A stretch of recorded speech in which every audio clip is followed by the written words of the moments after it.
June the 4th, 2024. Guys, you know we're in hurricane season. We're expecting warmer temperatures in the Gulf and in the Caribbean to start the storms off for the season. It looks like that's what's going to happen. Again, Canadian model, today's date, June the 4th, 2024. I'm going to play it through, and what you're going to see is some activity building from the Caribbean into the Gulf of Mexico and coming out by the 10th. That's not that far away, 6 days, and then skirting across central Florida back into the Atlantic. And that's because we still have the upper level wind shears moving from the left of your screen to the right, and that's going to take the top off some of these storms. They really need not much wind shear all the way up to 40,000 feet. You tear the top off and you just don't have the strength of the storm anymore. But that's going to change, and they're predicted that here in June we would see that El Nino and La Nina pattern change. When that happens, guys, whatever day it is, I think it's going to be hell to pay as far as the tropics go. Now, again, you can see where the high pressure is. This is orange and red. That blocks the storms. When you get a gap in it, this is current. You see the storm that's moved off the East Coast and moving across the Atlantic. That's common. So as we see these storms move across Africa as we get later into the season, this is the controlling factor right here. They will continue to move to the west until they get a gap or an opening, and their natural rotation pulls them north. And then they're going to get into whatever upper level winds that are controlling the entire thing. Let me play it forward, and I'll stop it. Just you've got that storm going out, a couple of little things. Notice coming up out of the Caribbean across the Yucatan Peninsula right there. Now that's the 10th and starting to form. It was really late into the 9th and was coming off the Yucatan. We'll just step it forward from here. It's still in the 10th, and the thing's reaching over. It's not showing a lot of development. We're still a week out, 6 days, and the models are using to the best of their ability the increased water temperature. So we have seen thunderstorms on land quickly turn into tornadoes because of the extra heat. Just keep that in mind. Anyway, on the 10th here, we'll step this forward.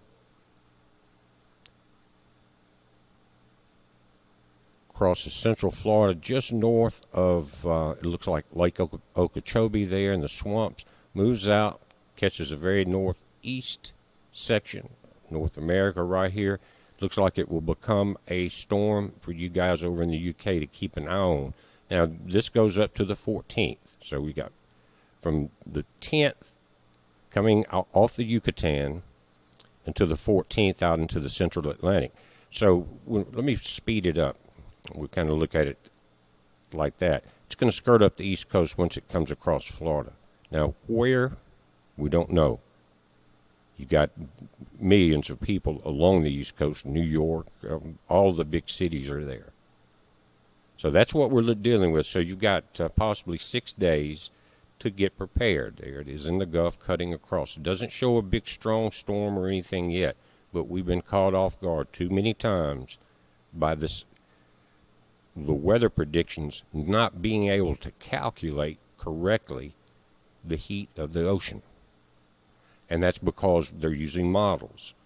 And each year it's gotten hotter for the last few years going into this solar cycle. And we still got this year and the summer of 2025 to deal with increasing heat from the sun until it starts to fade back down some. We'll see how that goes. We are the generation, the last generation of the fig tree. I have no doubt in my mind. Too much evil is walking the planet. Now, this is a GFS model. They're good for 2 or 3 days, 4 days, and then they're not that reliable past that point, but they're really not designed to be. But they're showing what we're dealing with here is rain and that the pattern of the storms. And so we can see the rain building. And it's rained all night last night. We've got a lot of limbs down. I've got to get in the backyard and clean out some very big ones. A lot of wind came through here. And that's what, like I said, surprise should be in just a thunderstorm come through. But, man, it picked up. and we were surprised that nothing was on top of the house. And some of these I can make firewood out of. They're that big. And there's your storm racing off. So there's going to be a lot of moisture, but they're picking up the same track. You see this? Coming across, building up into, this one doesn't go as far into the Gulf. It kind of cuts across Cuba and catches the southern tip of Florida. We've seen that happen many times, and we know it's going to shift and change. The exact area is not what this video is about, and the exact strength we don't know, right? But we do know that it's coming, and look at the tornadoes this year. They've broken all records. Are we going to see that this year, especially going back to the El Nino collapse for this hurricane season that we didn't have last year? It didn't collapse, let me say that, during the entire season. It continued, and we still had some bad storms, but that's why we only had one really bad landfall, and that cut up through Florida. But this is going to be a different year. As soon as that weather pattern changes, that it's going to be a game changer. I'm going to show you a satellite image kind of to point that fact out. Now, as we look at this is just a natural color, and you can see the satellite change as the sun rises. And that angle is slightly off from last year. I think that's just the tilting in the earth, slight changes there. We've been talking about it. But this storm right here has been building consistently, guys. This is coming out of Oklahoma, now into Arkansas, into Texas. It's going to be here by this afternoon into central Mississippi. But I'm going to zoom up. Notice out here in the Atlantic and just in the north sections of the Caribbean, the upper level winds, again, I think 5,000 to 40,000 feet, are moving this way. That tears these storms off. And what you're seeing right here is what we talked about a week ago, that they were saying that we would see some buildup in the Caribbean, and then it would be pulled out into the Atlantic. And that's exactly right. So if that model is correct, then we need to pay attention to what's going on. But at the surface, and I'm going to zoom this up, you'll see the Atlantic at surface air up to 5,000 feet. Everything's moving to the left. We'll zoom it up. Let me change this slightly. Just want to point out that this storm could be very dangerous today. You can see the thunderstorms are building up right there. It's the most intense in the very northeastern section of Texas right now. So Arkansas, you're halfway covered in it. Northwest Louisiana, coming down towards Shreveport area, you're going to be in it. But I want you to notice something. The orange areas, that's your storms. Look at the storm coming out of the Caribbean. Look at the intensity here. That's because of the heat. This is going to be a hurricane season. I would bet money, if I were a betting man, that will go down in the record books. Now, as I zoom up on Cuba and southern Florida, you can see here's the storm we're talking about that was predicted to pull up out of the Caribbean and head back into the Atlantic. And all the upper level winds are moving left to right. But again, look at the surface right here. This thing is, once this upper level wind changes, guys, it's on because it's way too hot. You can tell by the intensity already from these storms compared to the very intense storms that we're dealing with on land. We're starting to see changes all over. What you're looking at, guys, this is Kiryat Shimon. I think that's how you say it, or Shimona. And we're talking about Israel.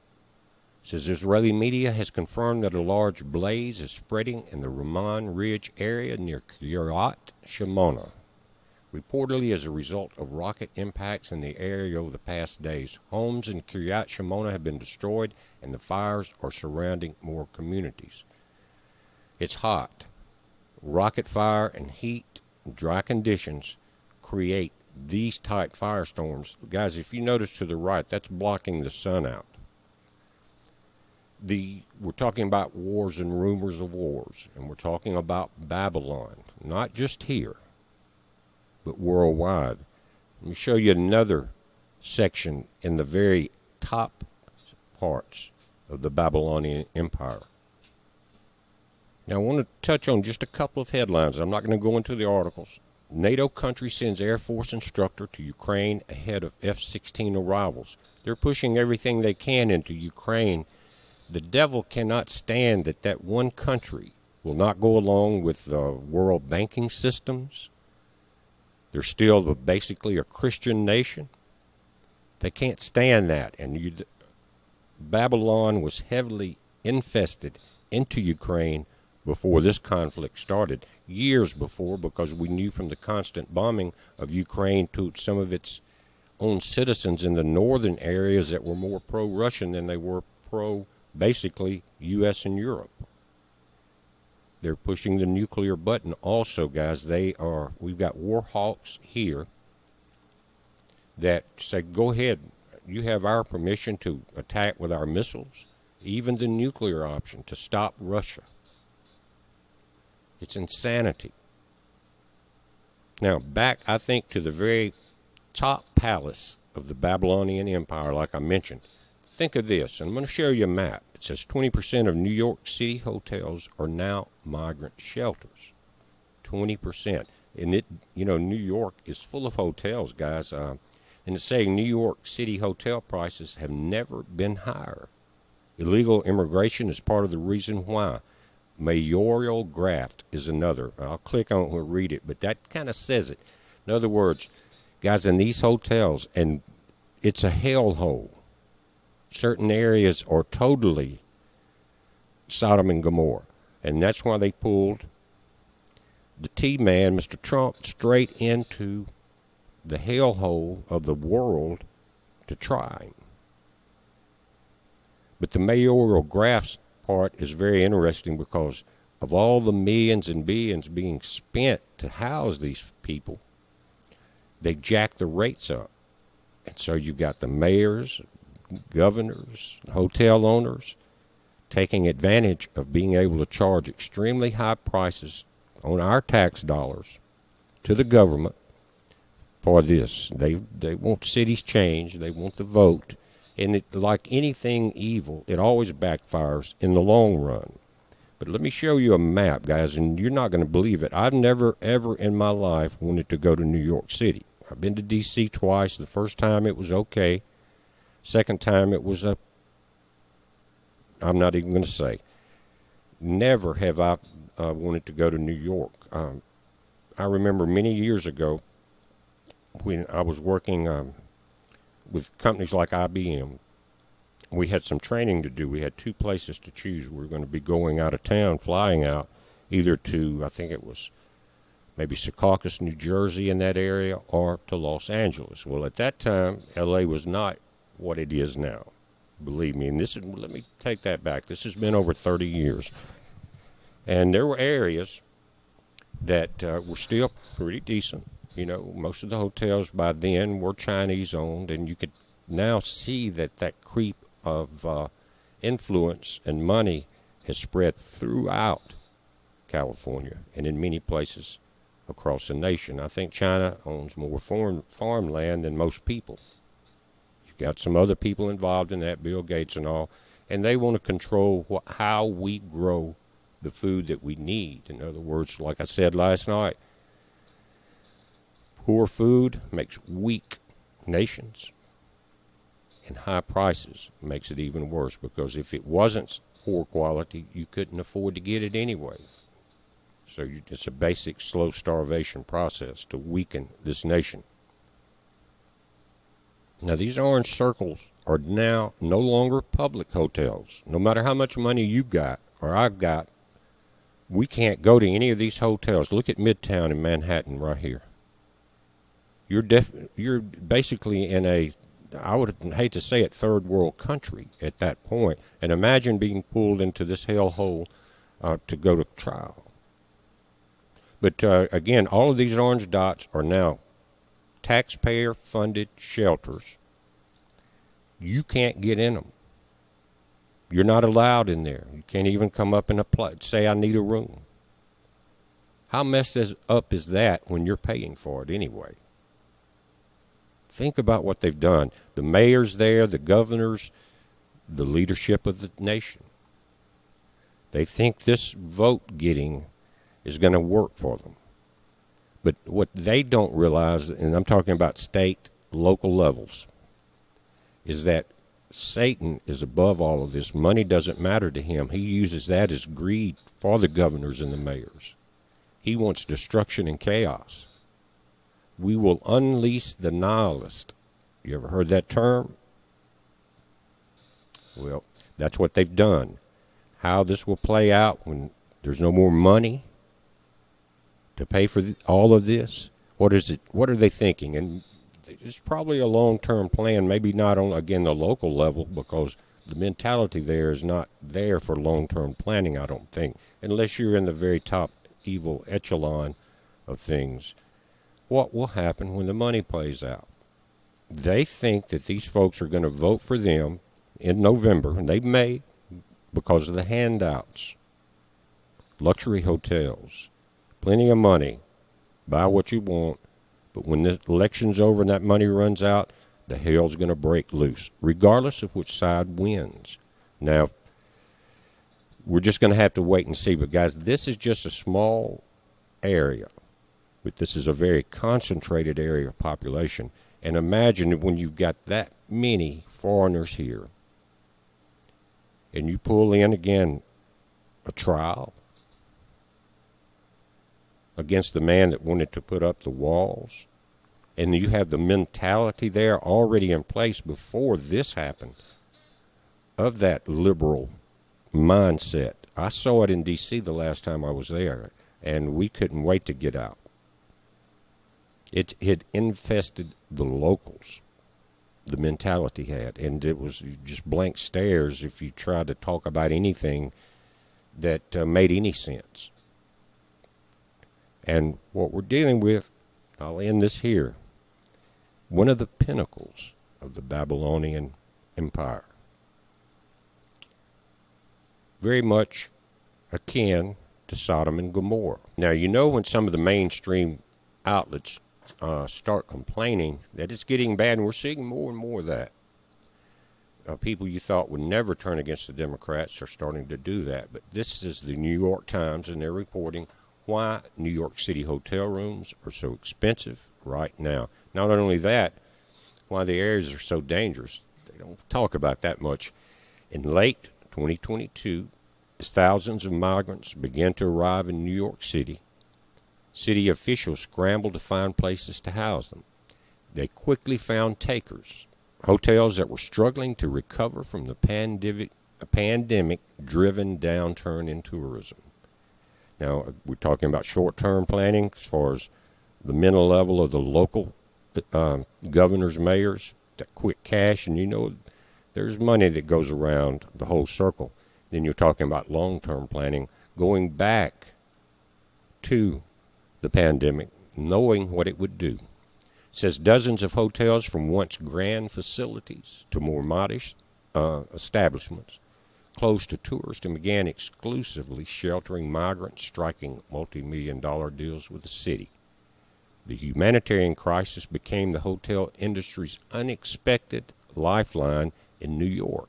The hotels became a safe haven for tens of thousands of asylum seekers, except what's happening is New York is draining the nation of its tax money. It's draining the city. It's draining the state there. Just looking over this, I'll link to the article, but they're saying 16,532 rooms are involved in this fiasco.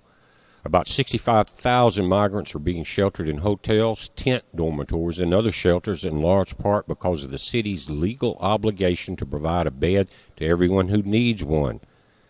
Again, liberal enacted laws coming back to bite most of the people. The city projects it will spend $10 billion over 3 fiscal years on the migrant crisis. $10 billion. Other factors, including some driven policies by the mayor Eric Adams and his predecessor de Blasio, as supported, also have contributed to higher room rates.